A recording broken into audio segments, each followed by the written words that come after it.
Okay, welcome back everyone. I'm here in the pine forests of northern Arizona outside of Flagstaff. And I'll tell you guys, this might be the last really good rideable day of the season for me. I suspect I'm gonna be putting the old girls up for winter storage here very soon. You can't see it in this angle, but if I spin the camera around, you'll see we've got some snow on the road, and I'm actually surprised that these forest roads are still open. Usually they close them all as soon as we get the first snowfall. But a question that I get a lot is the title of this video, and that question in the comments and emails, private messages is, why did I ultimately buy the 300L instead of the Rally? Which is a great question, because this is a question that I fought with for months, that I'm sure many of you are debating. And there were times where I was 100% convinced that I wanted the Rally, and then literally 3 days later, I was 100% convinced that I wanted the L. And so it went back and forth, vacillating back and forth like that for months and months and months. And so the question I often get is, one, why did I ultimately settle on the L? And two, do I regret it now? Do I wish that I got the Rally? And I'll answer the second question right now, because I've now ridden this bike for 1,200 miles, and it's, I've taken it on just about every type of terrain, from the easiest trails to some of the most technical I've ever ridden. I've dropped it once. Yeah, it's really, I think I've gotten a full spectrum of the capabilities of this bike and kind of my feel of it. And the answer is absolutely do not regret that decision, and I am 100% still okay with it. And that's not me telling myself that or trying to convince myself that. I would be honest with you and tell you if I wish I got the Rally. Now, there are definitely some things that, I sort of pine for, little pun intended there, that I pine for. I wish it had a slightly bigger tank, maybe. Some little things that are nice about the Rally, the LED lights, things like that. But no, I don't regret it. So back to the first question then. Why did I buy the L and not the Rally? And let me be clear here, last November, so 13 months ago, I had 3 deposits on Rallies at 3 different shops in Arizona. So I had $1,500 that I had spent just on deposits, knowing that whoever got it first, I was gonna buy it and then just get refunds for my other deposits. And so I was 100% convinced that I wanted the Rally. The decision that I had sort of come to was, I loved my Himalayan. I loved all the multi-day adventures I was taking on it, but it was just a bit heavy, a bit unwieldy on certain occasions. And sometimes when I dropped it, I had a hard time picking it up.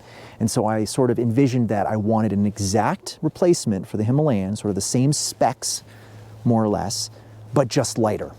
And on paper, the Rally seemed like a really good match. It has very similar horsepower, similar torque. Obviously it has a 6th gear, but it's kind of in that same ballpark. And so I was like, this is perfect. This will be a Himalayan replacement. That will also be a Honda, and it will be my new adventure bike. But then I got the Trail 125, and I started spending a lot of time on it. And obviously that bike is incredibly lightweight.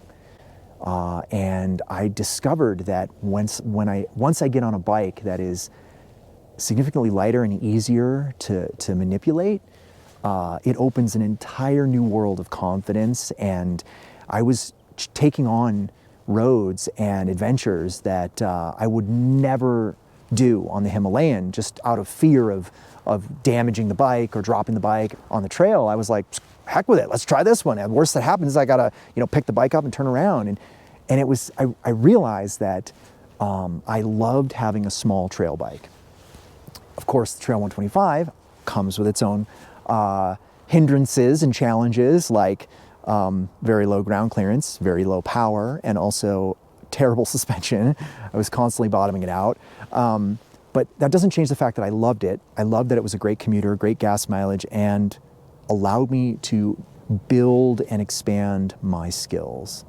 And so I had this day where I realized, as I was standing in my garage looking at my 2 bikes, I had this sort of epiphany that I was never going to end up with sort of a single solution bike. Even though there are those possible unicorn candidates out there, what I realized is I was probably going to end up always with 2 bikes. And the other thing that sort of helped me shape this decision was I took that iron butt saddle sore ride, and even though most of it was paved, I loved that I could go on a 1,000-mile adventure on all these like fun twisty secondary roads. But the Himalayan struggled with it because there were roads where I had to try and maintain 75 miles per hour. And so I was thinking about, like, if I get the Honda CRF300L Rally as a replacement, it's also going to struggle going those speeds. And yes, I know I've taken this thing up to 85, it can do it.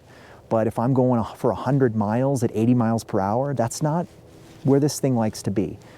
Putting all that into the equation, I realized my ultimate sort of garage vision is to have a small, very dirt-oriented, fun trail bike that I can also use as a commuter, but also a more capable adventure and or touring bike that I could certainly take on roads like this and go on multi-day adventures to Colorado or Moab or wherever, but maybe not on those crazy technical roads like I did when I went to the Geographic Center a few weeks ago on this bike. And I really think that that is going to be, for me, probably two worlds. The other thing that really helped me make this decision was getting to sit on these bikes. By doing that, I realized that the Rally was way too tall, and yes, you could put lowering links, you can do all that stuff, but I kind of wanted a bike that I fit on sort of as it comes from the factory without having to mess with suspensions and lowering links or lowering seats and have my, my geometry all off with my knees and everything. And then I sat on the L, the standard L. This was before the LS even came out, and I realized I could actually reach pretty well on the standard L. So I wasn't flat footing, but I was comfortable enough where I felt like I could do this. And so all of these things were starting to like inform my decision. And the other thing that I really liked about the L was that it's the same as the Rally. It's the same bike, same engine, everything's the same. In fact, the suspension is actually a little stiffer on the L. But I like that it's actually the simpler, lighter model that now allows me to build it out how I want. And I can build this bike into a Rally, right? Anyone can. I put a skid plate on it, I put protection on it, I've got a windscreen at home or a windshield at home that will give it wind protection. So the only thing that this bike won't have over the Rally is a bigger gas tank and LED lights, which of course I could also replace. There's an aftermarket tank that's 3.5 gallons that I could put on, turning this into a Rally if I wanted to. But that's just it. I don't necessarily want to, but I have the ability now to go back and forth. Like, I don't have the windshield on it right now, but if I knew I was gonna go spend 6 days riding the BDR, but I had to ride 200 miles to get there, I would bolt on the windshield, right? And as far as the gas tank, 1 gallon Rotopacks. Yes, it means I gotta stop and add extra fuel every once in a while, but for now, I don't mind. In fact, I would much rather have this configuration than all of those extra plastics that come on the Rally. So I was in this awkward position where I had all these deposits on the Rally, but I was basically convinced now that I wanted the L. And so what I did was I put a deposit on an L as well. So now I had $2,000 on deposit, so 3 Rallies and an L. And while I was waiting for all of those bikes to come in, Honda dropped the LS on their website. And I was like, oh my gosh, this is perfect. So I was like, that's it. It is absolutely 100% a no-brainer decision at this point. And that's when I called the shop that I put the deposit on for the L, and I said, change it to the LS. And then I waited months and months and months and months and months. One of the shops, I'm trying to remember how it all played out, but one of the shops got in an LS, and so I was able to sit on it. But that one wasn't mine, and I was like, yes, I love it, I can't wait. And like 2 days later, my shop called me and said, we got yours in. Honda just sent a whole bunch of them out to Arizona. And so 2 days later, I got it, and I excitedly went down with the trailer, picked it up, and brought it home. And the rest is history. So that was ultimately how it all played out for me. And I'm very glad that I kind of had that debate and went through that process, because I'm sure I would have liked the Rally, but I think I would have actually regretted it. Whereas now I have no regrets. And I have a bike that I've customized exactly how I want, with a few things coming down the road, of course, like new handlebars and things like that.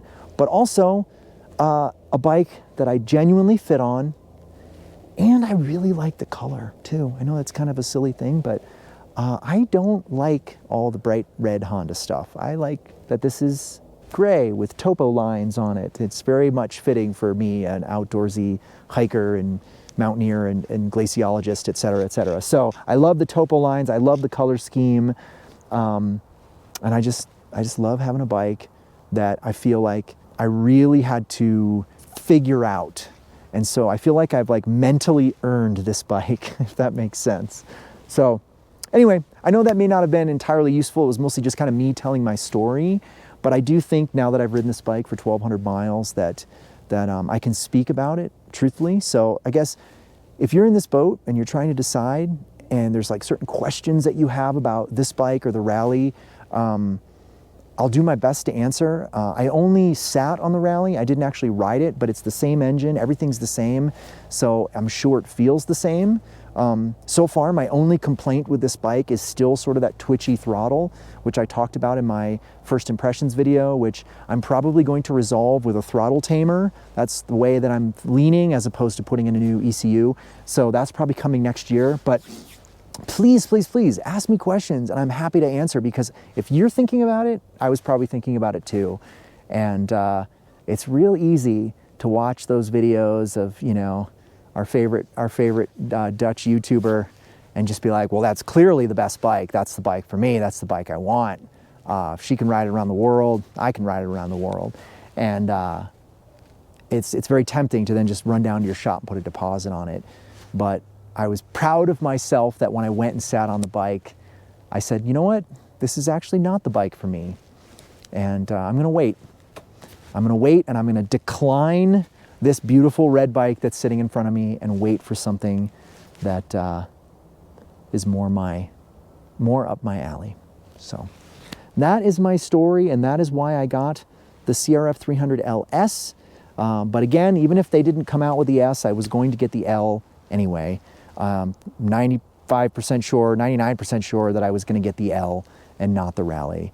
Everything about it just made more sense to me for what I wanted, the uses I was going to get out of it, and kind of my vision ultimately for my garage. So with that said, I'm going to stop this video because the sun is starting to set and it's getting really cold, and I'm worried about these roads turning back to ice. So take care, everyone, and be safe out there. See you in the next video.